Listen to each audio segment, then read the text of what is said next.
Assalamualaikum warahmatullahi wabarakatuh, teman-teman. Jumpa lagi bersama saya di channel Erik Wiro mengenai pijat refleksi ya. Semoga teman-teman sehat semua, selalu sehat ya di luaran sana. Tutorial kali ini saya mencoba untuk berbagi mengenai mengatasi gangguan darah kotor ya. Bagaimana metode pengobatan refleksi untuk gangguan darah kotor.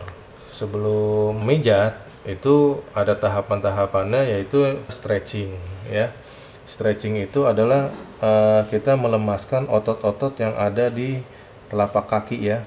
Dikarenakan terkadang kita menemukan telapak kaki teman kita atau siapapun yang kita mau pijat itu banyak mengalami penebalan atau kapalan ya, atau juga mungkin ininya keras kakinya karena ototnya tegang. Fungsinya setelah ininya ototnya sudah lemas, enak jadinya.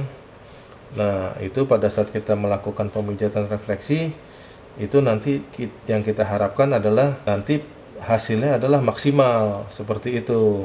Setelah kita melakukan stretching ya, kita bisa ngira-ngira kurang lebihnya 5 menit, kurang lebih 5 menit ya.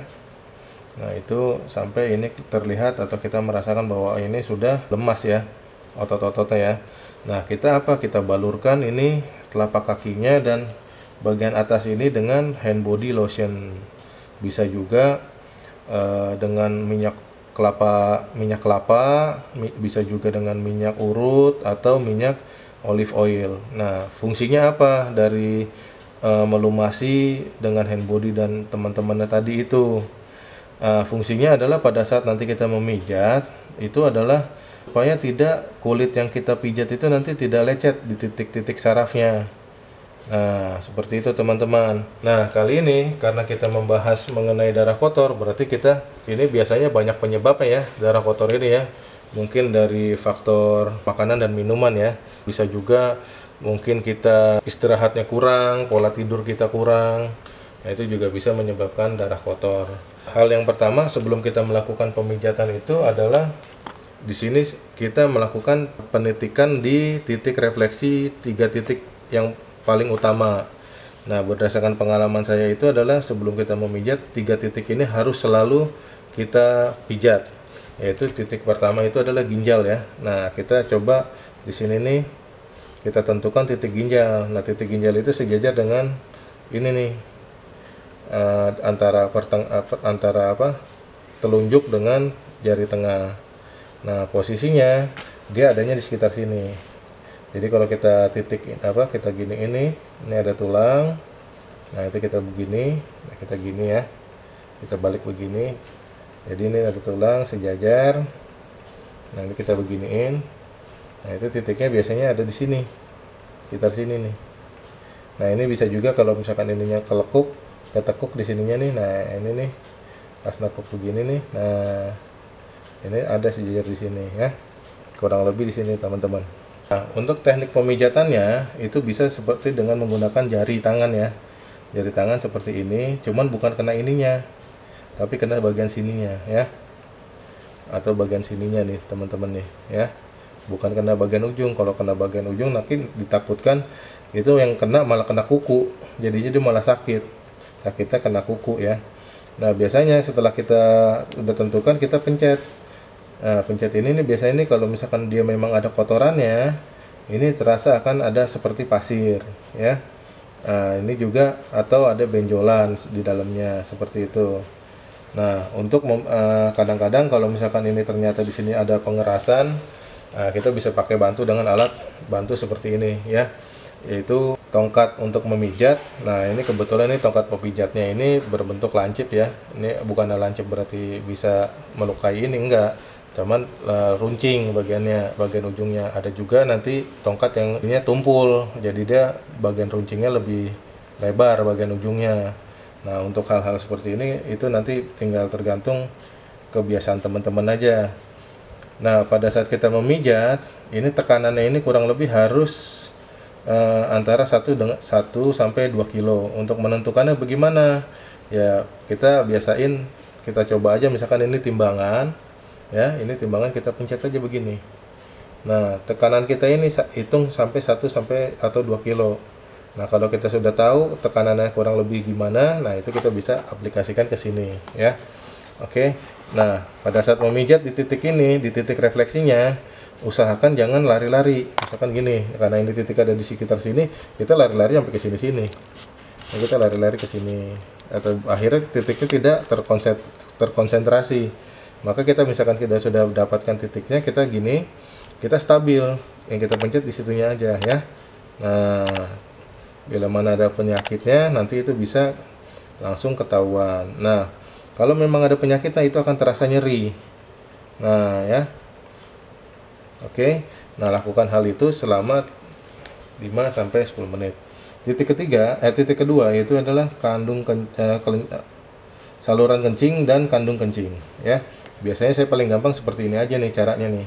Jadi yang jari ini titiknya ya, ini sejajar dengan ini ya. Sejajar dengan ini nih. Nah, yang ketiga ini dengan ini.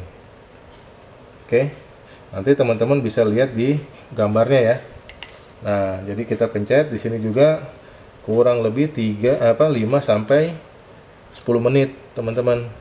Dan jangan lupa selalu balurkan dengan hand body lotion beserta teman-temannya. Ya. Nah, saluran kencing ini untuk memperlancar pada saat nanti pembuangan kotoran-kotoran yang melalui kencing. Nah, di sini juga kandung kencing juga nanti bisa menampung kotoran-kotoran yang bisa dikeluarkan secara masif pada saat kita melakukan buang air seni. Nah, setelah itu yang kita harus pijat adalah kandung empedu. Nah, kebetulan kandung empedu itu adanya di sebelah kanan. Nanti kita bisa karena ini yang saya pijat adalah kaki kiri duluan, maka nanti kita pada saat kandung empedu nanti kita pindah ke kaki kanan ya.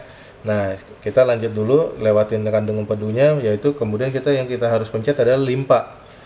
Nah, limpa itu adalah sejajar dengan hampir sejajar dengan ginjal, cuman agak turun sedikit antara kelingking ya dengan ini, dengan kelingking dengan jari manis.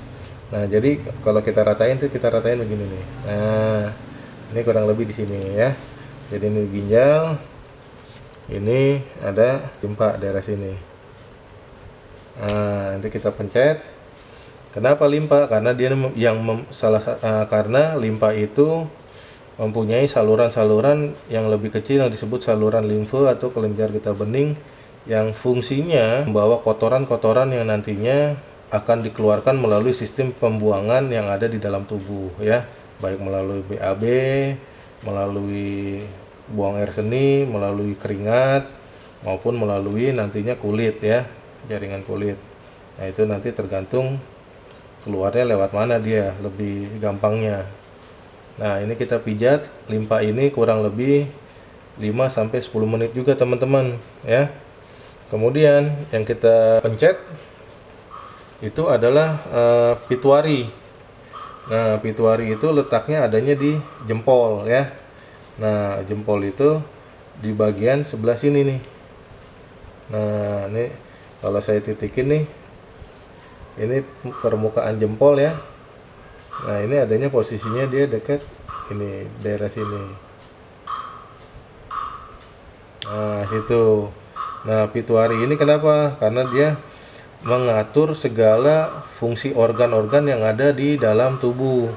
Jadi organ-organ yang tidak terlihat nih, nah itu yang ngatur dia ya. Ini kita pencet kurang lebih 5 sampai 10 menit. Cuman tekanannya jangan sampai 2 kilo ya. Ya, mungkin sekitar 1,5 sampai 1 kilo. Kenapa? Karena kalau ini terlalu keras, yang kita takutkan adalah titik sarafnya malah menjadi nggak berfungsi. Nah, ini kita pencet seperti ini ya. Nah, oke.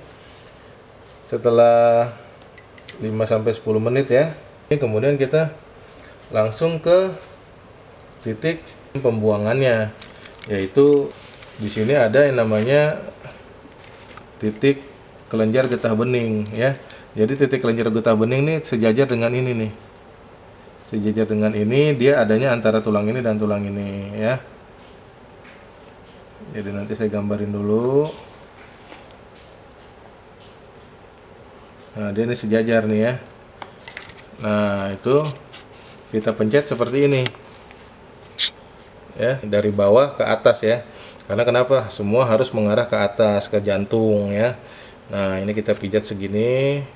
Kurang lebih itu 5 sampai 10 menit juga. Dan jangan lupa untuk titik yang di sini nih sering-sering kita kasih apa? Hand body. Pada saat kita pijat begini ini udah mulai kering, kita kasih lagi hand body dan minyak atau minyaknya supaya nggak lecet nih kulitnya. Nah, kalau misalkan dia ini bisa kita coba juga dengan seperti ini. Nah, biasanya setelah dititik lebih dalam lagi antara tulang dengan tulang itu kadang-kadang titik sarafnya ada di antara tulang dengan tulang. Makanya kita gunakan ini juga. Nah, kalau ininya ternyata ini lebih efektif dibanding yang pada dengan jari, maka kita gunakan ini juga ya. Nah, oke. Ini kelenjar getah bening bagian. Nah, kemudian yang kedua, ini ada di sini, sisi sini ya, teman-teman ya. Sisi sini ini langsung kita bunderin. Jadi antara mata kaki, jadi kalau kita tarik nih begini nih. Nah, ini mentok nih di mata kaki. Ya, kita mentok. Nah, ini adanya posisinya di bagian mata kaki bagian bawah depan ya. Nanti bisa dilihat di link deskripsi gambar-gambarnya ya. Nah, ini kita pijat. Ini dari bawah ke atas juga, teman-teman. Dari bawah ke atas ya. Nah, setelah ini kita lakukan pemijatan di daerah bagian atas. Ini biasanya nih setelah kalau kita tekuk begini nih ya. Nah, ini kan ada yang nonjol nih, urat, ada otot atau urat atau tulang ini ya. Nah, itu adanya di sebelah sininya. Jadi di tengah-tengah ya. Jadi setelah ini, nah ini ada cekungan nih yang mau ke arah atas. Nah, ini posisinya di sini kurang lebih. Nah, ini kita pijat juga dari bawah ke atas ya, teman-teman. Lakukan hal ini 5 sampai 10 menit, teman-teman. Nah, ada juga yang bertanya, nih kalau sudah dilakukan pemijatan semuanya, berapa kali harus kita lakukan pemijatan sampai berapa lama? Ya, kalau untuk berapa lamanya, kasih selang waktunya ya bisa setiap hari selama 3 hari berturut-turut. Dan kemudian disela, dijeda dengan 2 hari sampai benar-benar teman-teman itu mendapatkan kesembuhan. Karena kenapa? Karena prosesnya itu dia memang menghancurkan kotoran dulu yang ada di jalur-jalur yang menghambat. Nah, kemudian baru dia nanti dialirkan. Nah, untuk titik yang di sini, ini ada di sekitar sini ya. Jadi teman-teman nih ada mata kaki nih ya. Mata kaki. Nah, ini ada yang jendol atau yang gendut-gendut daerah sini biasanya nih. Nah, itu sistem kelenjarnya. Nanti kita pencet juga dari bawah ke atas ya. Setelah ini 5 sampai 10 menit, ya, maka selesai untuk satu kaki ini. Nah, teman-teman untuk kaki kanan lakukan juga sama ya. Dengan titik yang sudah ada di sini. Ya. Kalau tadi di titik di kiri ini tadi ada limpa ya. Di titik kanan tidak ada limpa, tetapi diganti oleh tadi yang saya bilang adalah kandung empedu ya. Saya akan kasih tahu titik kandung empedu itu adanya di sebelah mana ya, teman-teman ya. Oke. Nah, ini di kaki kanan lakukan juga seperti dari awal, dari mulai ginjal, kandung kencing, saluran kencingnya, kemudian juga titik-titik lainnya ya seperti pituitari, terus juga paratiroid juga ya. Paratiroid itu letaknya adanya di sini ya, berkaitan dengan pijat refleksi untuk mengatasi darah kotor ya. Empedu itu posisinya adanya di sini. Nah, jadi kalau misalkan tadi ada ginjal ya, ginjal tuh, nah posisinya di sini nih ginjal nih. Kandung empedu itu adanya di sekitar atasnya ginjal sedikit. Itu posisinya gini. Karena kandung empedu itu kalau kita lihat di organ itu adanya di bagian hati di sini. Nah, ini misalkan liver ya. Nah, yang besar ini liver. Nah, yang kecil ini kandung empedu ya. Nah, itu kita pencet aja langsung di sini. Mau kena livernya juga nggak apa-apa. Kayak gitu ya. Jadi kita pencet aja. Nah, kalau untuk spesifiknya lagi, ya kita ngikutin aja ininya nih, sejajar dengan ini di sekitar sini. Ya kita pencet ini pakai begini, pakai kayu. Kita pencet kayak gitu ya, teman-teman ya. Nah, biasanya kalau itu dia sakit. Lakukan juga itu 5 sampai 10 menit, teman-teman ya. Oke, teman-teman, itu saja yang bisa saya berikan mengenai tutorialnya. Nah, yang saya harus jelaskan lagi ke teman-teman adalah hal apa yang harus kita lakukan setelah pemijatan ini. Nah, setelah pemijatan, biasakan memberikan minuman air hangat, air putih hangat, atau teh manis hangat. Kenapa? Karena untuk memberikan orang yang kita pijat itu bisa sirkulasi darahnya tuh bisa kembali lancar, dan juga bisa yang tadinya lemes dengan minum teh manis hangat itu dia jadi bisa pulih lagi tenaganya. Nah, kemudian efek dari biasanya setelah dipijat refleksi itu biasanya ada beberapa efek ya, seperti bisa lewat air seni, mungkin air seninya itu nanti lebih keruh atau lebih bau. Nah, itu biasanya efek yang normal. Terus juga mungkin lewat BAB. Nah, kalau lewat BAB itu biasanya mungkin yang tinjanya mungkin agak lengket ya, lebih lengket daripada seperti biasanya. Terus juga bisa melalui kulit. Nah, kalau melalui kulit ini biasanya kita sering ruam-ruam ya, ada keluar ruam-ruam di tubuh kita. Atau juga lewat luka. Nah, lewat luka ini jadi dia tuh suka ada item-item, jadi kayak jerawat di badan seperti itu keluarnya. Nah, itu berarti menunjukkan bahwa hal-hal tersebut itu adalah normal dan itu efek yang bagus, reaksi yang bagus. Oke, teman-teman, mudah-mudahan video saya ini bermanfaat bagi teman-teman. Saya berterima kasih karena teman-teman mau menonton sampai habis. Dan juga bila video saya ini bermanfaat bagi teman-teman, silahkan like, share, dan juga subscribe. Dan bila mana ada pertanyaan, silahkan ajukan di kolom komentar. Oke, teman-teman, terima kasih. Salam sehat untuk semuanya. Wassalamualaikum warahmatullahi wabarakatuh.